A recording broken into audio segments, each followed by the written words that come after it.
So, about 2 years ago, a friend of mine had moved into his own apartment. The sofa that was in it was old and worn, so he decided that he would try and find another one in better condition.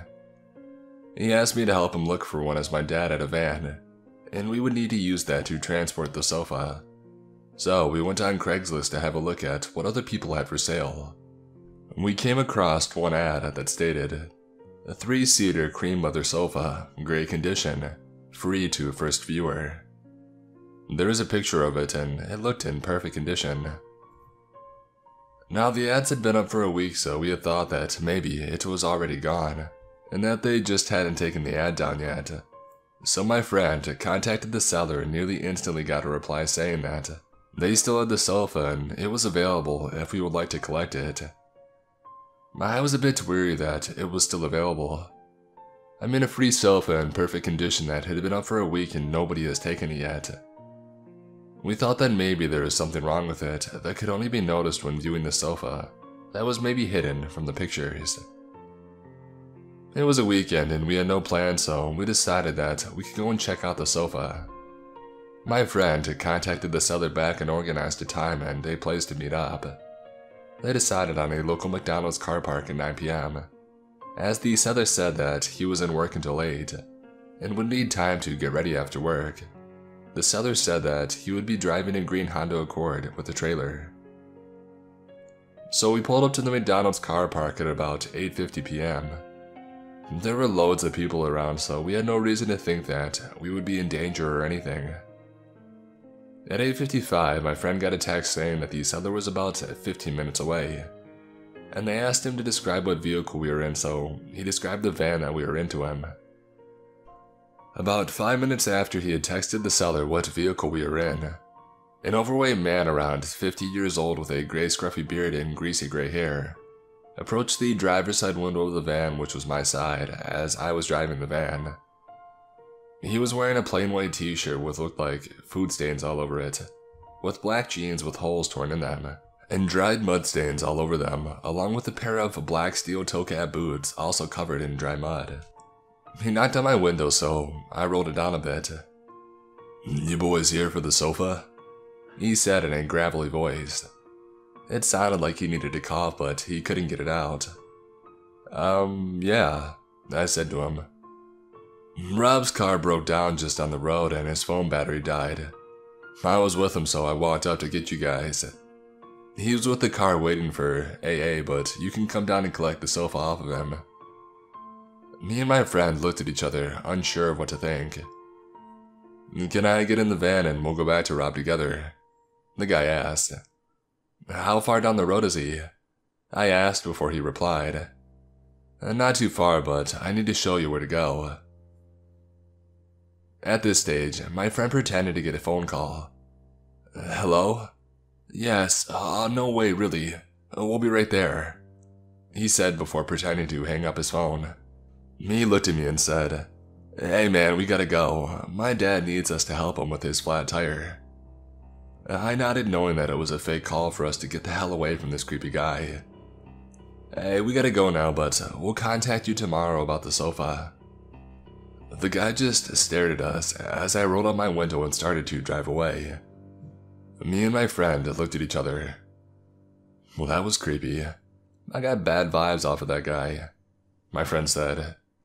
Definitely, I replied to him. We decided to drive around the back of the car park to see if we could find out if the guy was up to something or not. And we could see him standing in the same spot where we left him, and he was on the phone. He put his phone down, and about 2 minutes after that, a car pulled up with 3 men in it and he got in. My friend's phone started ringing, and it was the number of Rob, the guy who supposedly was giving away the sofa. He answered, Hey, can you meet tomorrow and I can hold onto the sofa for you until then? As he was on the phone, I noticed one of the men in the car that had collected the creepy guy was also on the phone. My friend told Rob that he would contact him tomorrow, that he was busy and he couldn't talk right now. At the same time that my friend hung up on the phone, the guy who was in the car also finished his phone call. At this point, I explained that to my friend that there was probably no car that had broken down, and the creepy guy was trying to lure us somewhere so as the guys in the car could do God knows what to us. We drove home and my friend blocked the number of Rob, and we've never heard from them again. We reported the ad and it was removed the next day.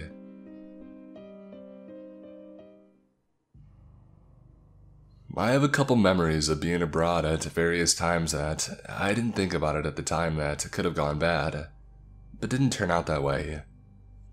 I'm currently 25, but when I was newly 16 in 2011, I went to China on a 10-day trip for high school students sponsored by a local Midwestern university. On one occasion, we were in a large market on the basement level of a shopping center in Beijing. I can't remember exactly where.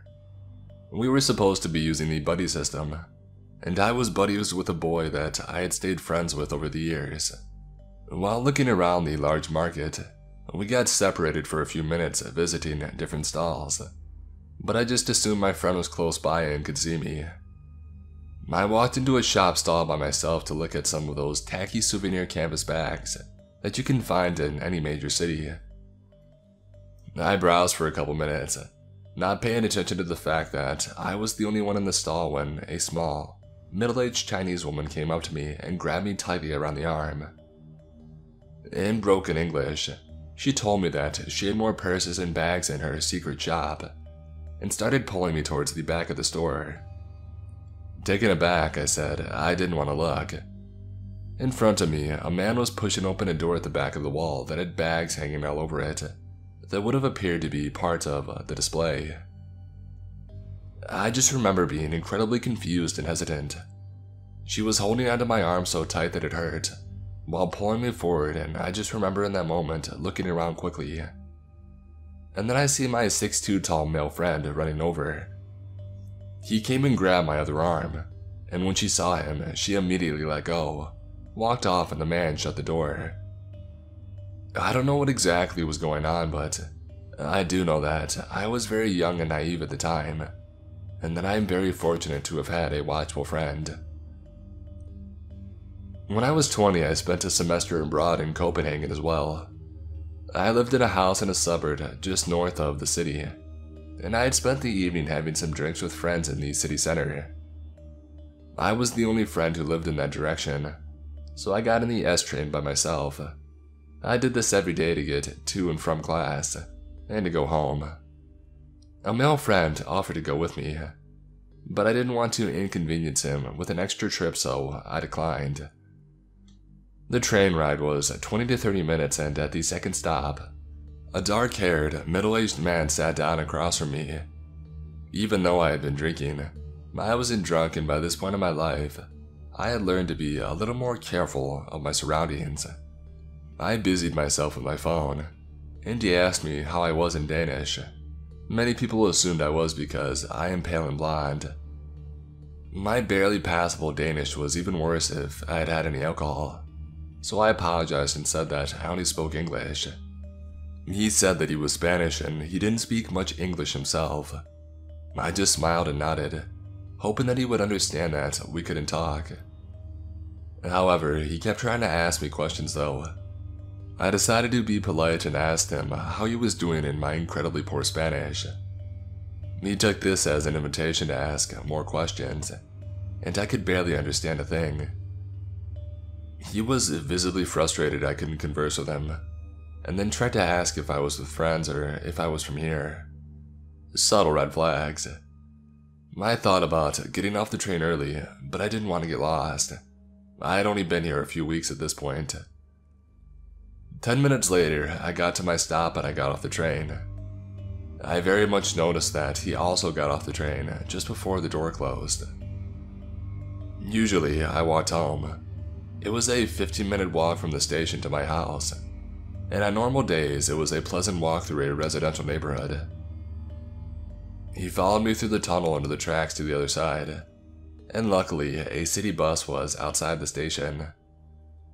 I immediately got on, showed the driver my pass, and sat right behind him. It was late at night and I was the only one on the bus. This driver must have been perceptive and understood something was amiss, because he looked at me and asked in English, not Danish, where my stop was. I told him and he closed the door right after. As the bus pulled away, I saw the Spanish man standing outside of the station, staring at me through the windows. He turned away and walked back through the tunnel under the station towards the platform. Both experiences were a combination of good timing and understanding people, but it is frustrating to think that I should have had the help of a male friend in these scenarios. The world isn't always a friendly place. Both of my stories happened in the summer of 2018, when I was working as a facilitator in a recreation center for children, small sections up to first grade. We were in a kind of park about 20 minutes away by bus where we stayed all day, before going back to school at about 5 p.m. so that the parents could pick up the children. This park was reserved for us and therefore nobody else than us.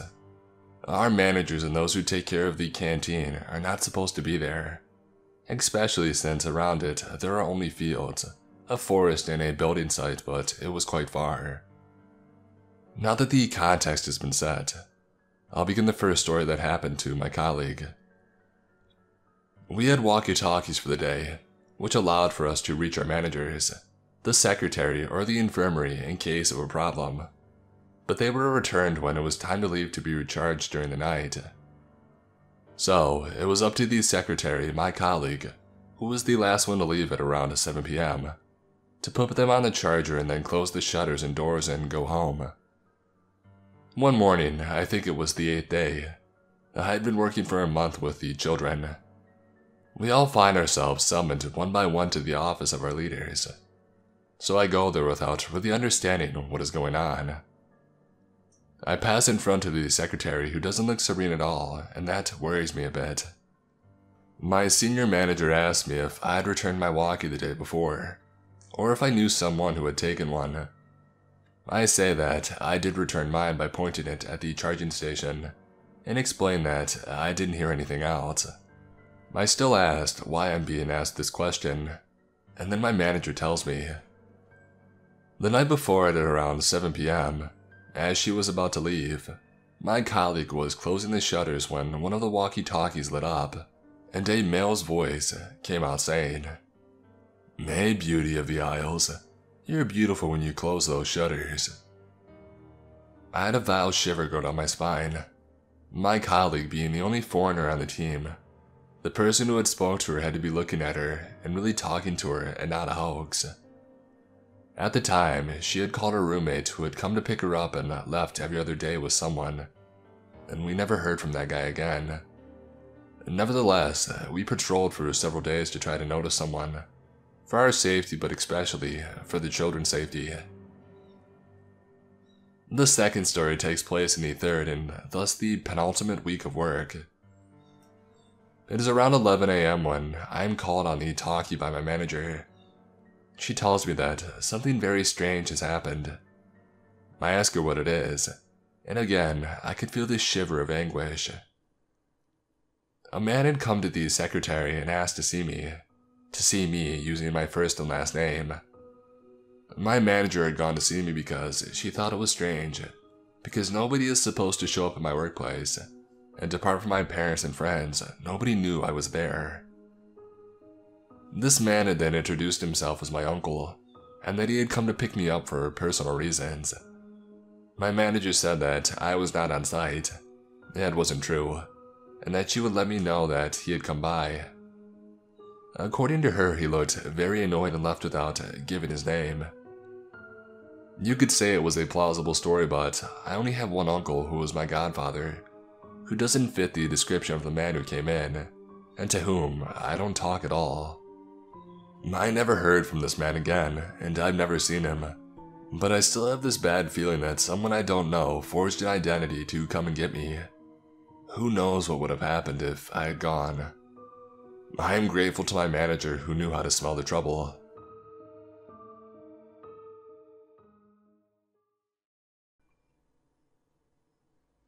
I'm a university student now, but this incident happened when I was in 8th grade. When I was around 14, I studied a subject focusing on outdoor pursuits. For our final assessment, 2 teachers took my class on a one-night camp where we would do activities like rock climbing, kayaking, trail walking, and so on. I live in Australia, around an hour from a state forest that was notorious for the backpacker murders. Several bodies had been found and several more remain missing. I'm pretty sure all of the murders were linked to the same killer. Anyway, in the morning we leave the school and drive out in a bus. When we reach the road that leads to the entrance of the forest, a police car is parked outside. He spoke to the teacher for a moment, but I didn't hear anything and no one else seemed to notice or care. Fast forward a few hours and we've tracked about 20 of us to the camping area somewhere in the middle of a state forest. Some parts are state and some parts are privately owned, I think.